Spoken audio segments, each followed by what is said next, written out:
өдрийн мэнд хүргье.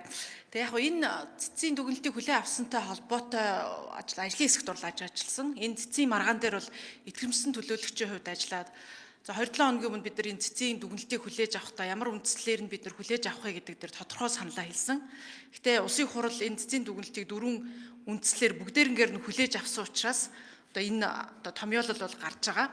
Энэ дээр олон бас гишүүд санал бодлоо гарч болзошгүй сөрөг үр дагавар, ялангуяа сонгуулийн сурталчилгааны хугацаа ихсэх, түүнтэй холбогдвол зардал ихсэх талаар бас санаа зовж байгаагаа илэрхийлж ах шиг байна. Тэгэхээр бид нар ер нь арьсан парламентд ёсоо бэхжүүлэхийн тулд шударга, ил тод нээлттэй сонгуулийг явуулах нь хамгийн чухал тулгуураа. Тэгээ энийг явуулахын тулд мэдээж тэгш боломж болцоог нээж өгөх ёстой. Эний төлөө ч гэсэн энэ парламент бол ажиллана гэдэгт итгэлтэй байгаа.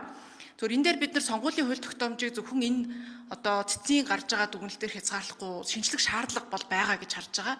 Юун түрүүнд энд бол яалтчгүй улс төрийн сонгуулийн улсын хурлын болон орон нутгийн сонгуулийн зардлын асуудал, санхүүжилтийн асуудлыг бууруулах тал дээр бид дорвитой өөрчлөлт, тогтолцооны өөрчлөлт хийхгүй бол бид өөрсдийн зорж байгаа шударга, тэгш боломжийг нээсэн сонгуулийг бүрэн утгаар нь явуулж чадахгүй. Бид нар олон тоо баримтыг дурдж олон жил болгон ирэхэд улс төрийн намын гаргаж байгаа эсвэл хувь нэр дэвшигчийн гаргаж байгаа улс төрийн санхүүжилт, намын санхүүжилт, за сонгуулийн кампани ажлын санхүүжилт бол ихсэж байгаа. Энийг бууруулахын тулд дорвитой арга хэмжээ хийхин тулд бид хоёр юм дээр бас анхаарах ёстой болов уу гэж харж байгаа. Нэгдүгээр бид сонгуулиар хөлсөөр ажилдаг сонгуулийн хуулагч нарыг ажилдаг. Энэ маань өөрөө ухуулагч яг үзэл бодлороо намын бодлого, хувь улс төрчийн бодлогыг дэмжиж ажиллана гэхээсээ илүү боловсон санал хураалтыг санал худалдан авах юм хэрэгсэл болж байгаа. За үүнтэй холбоотойгоор бас ухуулах байр гэдэг зөндөөх байгуулдаг, байрны зардал гэж гардаг. Яг үүндээ ухуулах байр дээр иргэд ирээд тэнцвэртэй мэдээлэл авна гэхээс илүү намын л үйл ажиллагаа явдаг ийм тогтолцоо үүсчээд байгаа. Тэгээ энэ мэд мэдээж харагдаж байгаа зүйлсээс бид эхлээд сонгуулийн санхүүжилтийг багасгах асуудал дээр дараагийн хилцүүлэг улсын хурал энэ улсын хурлын сонгуулийн тухай хуульдаа нэмэлт өөрчлөлтүүд хийх явцдаа сая улсын хурлын гишүүдийн санаа зовноод байгаа энэ сурталчилгааны хугацаа ихсэх үедээ зардал дахиад нэмэгдэх үедээ гэдэг асуудлыг бол хамтран хилцэж тогтолцооных нь хүрээнд нь шийдэх ёстой болов уу гэж харж байна.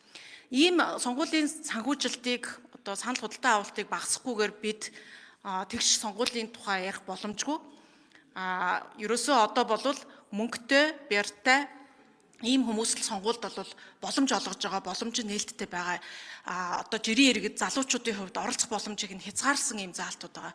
Энэ маань өөрөө дахиад мөнгөтэй бизнес ашиг сонирхолтой хүмүүс төрд ороод ашиг сонирхлын зөрчилтэй шийдвэр гардаг. Иргэдтэйгээ иргэдийнхаа төлөө гэсэн шийдвэр гаргаж чадахгүй байх гэдэг шүүмжлэл дагуулдаг учраас энэ дээрээ энэ улсын хурлын бүрэн эрхээ хугацаанд бас анхаарч сонгуулийн хууль тогтоомжиндоо бас энэ чиглэлийн шинжилгүүдийг хийнэ. Энэ явцдаа саяны яригдсан асуудлуудыг ч гэсэн бас дахин авч үзэх ёстой маа гэдэг тал дээр байр суурь илэрхийлж байна. За баярлалаа. За Дамжин сүрэнгийн